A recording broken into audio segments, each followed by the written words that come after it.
everybody, it's Shannon, and welcome back to the channel. Today I'm going to be working on a cosplay pattern for my upcoming cosplay, the Azure Drake Brigitte skin from Overwatch. In this particular video, I'm going to be working on the shield, and I'm going to be showing you how I go about making my cosplay blueprints. So without further ado, let's get into it. So my preferred program of choice is Clip Studio Paint, but I am sure you can choose whatever program you would like. Photoshop, Illustrator, Procreate, whatever works best for you, but I prefer Clip Studio. So I'm going to start by making a new file, which is A4 paper format and the standard size of printer paper. So our first layer, I'm just going to rename it Outline. So I know that that's what we're going to be working with. Now I've already gone ahead and got source images from Overwatch itself. So for example, I am doing the shield. So I went ahead and grabbed a screenshot of the shield from the game. So now I'm just going to transform this and make it to the size of the paper, as big as I can. I think I'm going to make it a little bit larger, just so it fills the screen. Okay, once it's done, make sure it's nice and centered. We're going to lower the opacity. Make sure your outline is on top of your reference image because that is the layer that we're going to be working on. So because Brake's shield is pretty symmetrical, I'm actually going to go ahead and put a symmetry ruler onto this. And it might take a couple times before you are happy with the symmetry ruler, which I think, oops, I think I got it pretty even on the first try.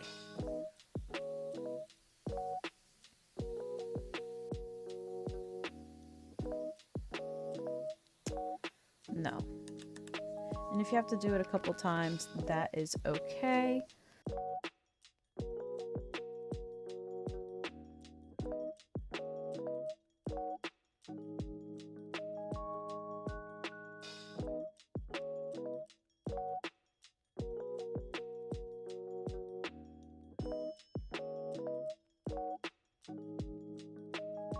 So now that I'm happy with this, we can go ahead and start getting onto our outline. I prefer to use the straight line, the curved line, and sometimes the continuous curve brushes located over here on the left side of the Clip Studio Paint panels. Actually, before I do that, I'm going to make a quick duplicate of this outline, and I'm going to call it reference because I am going to be doing this twice, once for the front and once for the back. So I'm just going to create a small reference guide so I know to line up the shield on both the front and the back. It doesn't have to be perfect, but I just want to make sure that the image is going to be even on both sides. Okay, we can go ahead and hide this because I won't need it until I get to the back side of the shield. So now I'm going to begin with the outline. We're going to save this dragon for the absolute end just because it is not symmetrical. But to get started, what you're gonna do is you're gonna pick a starting line and just start drawing. Now, like I said, I switch back and forth from the straight line and the curve line quite often. Now, I know this doesn't look super even on this side. That's okay, because ultimately when we print this out, it's just going to be a guide, and then if you want to use this as a pattern, you'll be able to just cut out one side and then duplicate it as many times as you need. But for now, I'm just showing you what I do to make sure everything is nice and even. The curve ruler, you're going to start at one point and you're gonna end at your point of interest, let go, and then you'll be able to move the curve to however you like it. So that's what I'm doing here, and you just tap to make the line. And now we have our first line of the shield. Now I'm probably gonna go a little silent while I do this, so enjoy a time lapse of me working on the shield. For those wondering what I'm using, just a basic Wacom tablet. So enjoy this montage.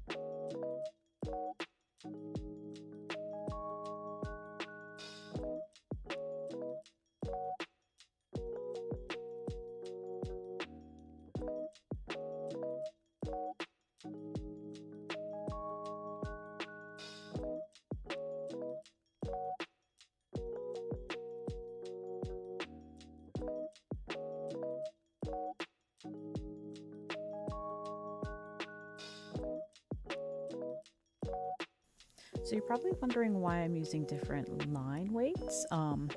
Essentially, I use a size 10 line weight for the outline and a size 5 to indicate where a bevel will be in my pattern.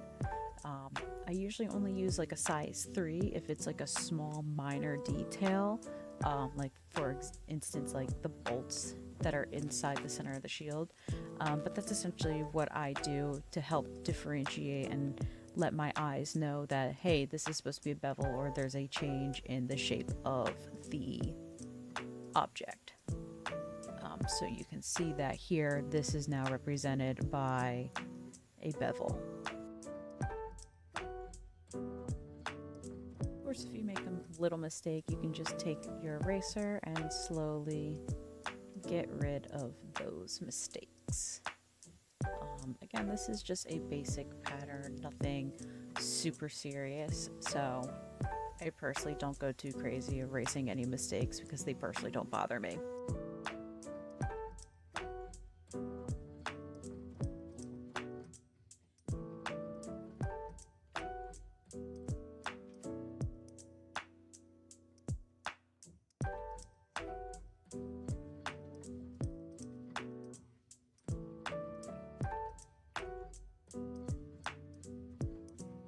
So now that the center is all outlined, I'm going to start on the outer parts with all the scales.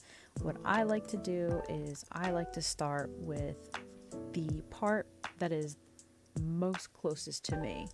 So in this case, it would be this little flower petal looking area right here.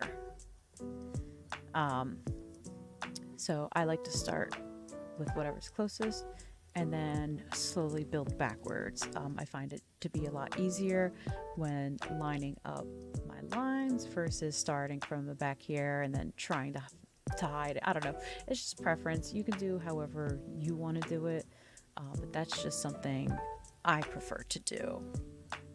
So yeah, once again, I'm choosing the curved ruler at a size 10 and starting at one point, ending at the other, and dragging it out once again, and dragging it out, and you're going to line that up as close as possible to the original image. Just like that. And then this is a little bit more tricky, but you have a piece like this right here, right here. And what I'm gonna do is I'm actually going to make that part of a thicker outline and then just go back in with my size 5 to add in the little details to indicate that that's a bevel there. Something like that. You know, I'm gonna repeat up here. Let me go ahead and add this line right here for this inner stripe again. Okay. Let's use a straight line for that. Nope. Straight line 10. Right here. Right here. And then a straight line 5 to indicate that there's a bevel.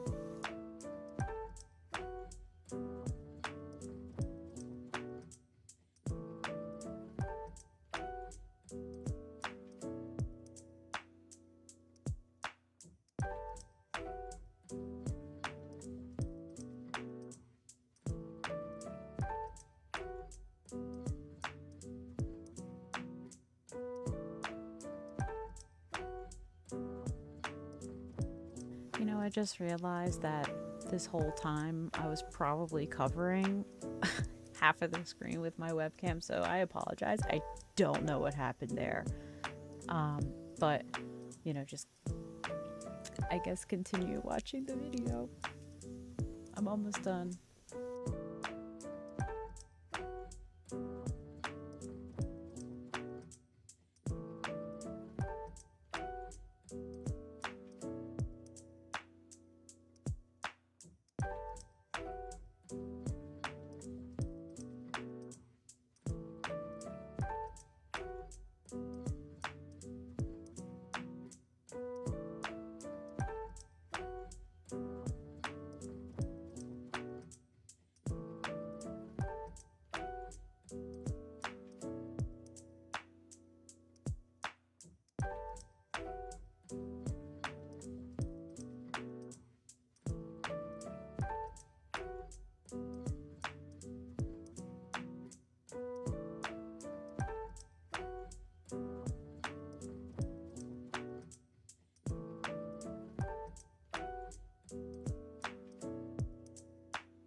All right, now we have the basic outline done.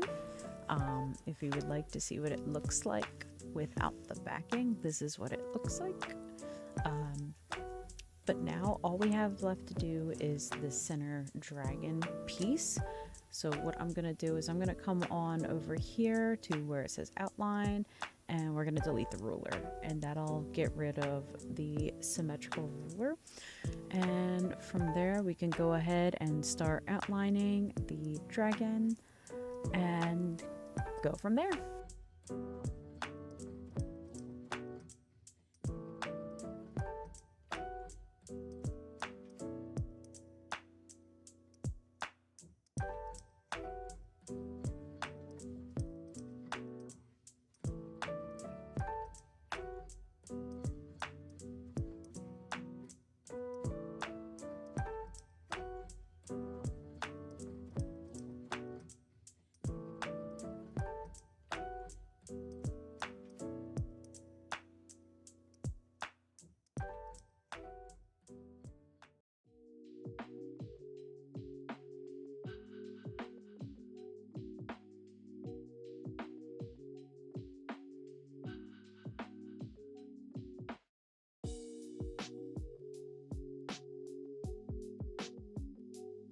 All right, and that is pretty much it.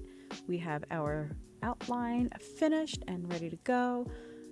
The only thing I'm going to do is I'm going to add a layer and I'm going to put it behind the outline, and then we're going to lightly change the color of the background of the prop. This way it helps kind of break up the white on white and it helps me see the details a little bit better. So what I do, I use my magic wand tool and I select the background, and then I invert it so everything on the inside is selected. From there, I take an airbrush and make the size really, really big, and then just slowly go over the entire piece. That way it's nice and filled in. If you want to get fancy, you can make a gradient. You don't have to, but you can do like a light gradient into like a dark and then light again. I've seen some people do that. To me, it doesn't matter. Of course, once that is done, what I'm going to do is I'm going to save my project. I'm going to save it normally. And then I'm going to save this as a .ping. Okay. Some programs allow you to save automatically in PDF. Clip Studio, at least on my end, does not.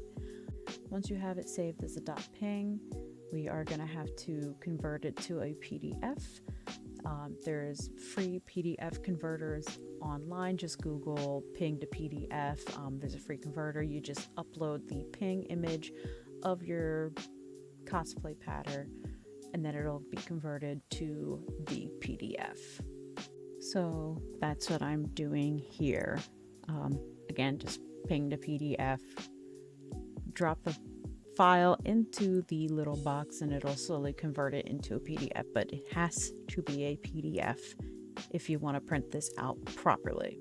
Okay, so now that you have it in Adobe Acrobat Reader, what you have to do is print this out prior to scaling it up. So this is where I'm going to leave the video.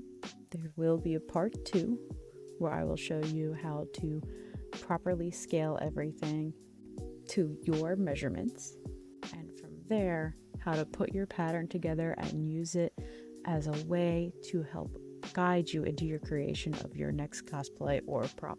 So thank you for watching this video. I hope you learned a little bit from watching. If you like this type of video, make sure you like, comment, subscribe. It really helps the channel, and it does show me that you like these types of videos and you do want more. So without your support, I can't do this without you. So again, thank you for watching, and I'll see you in the next video.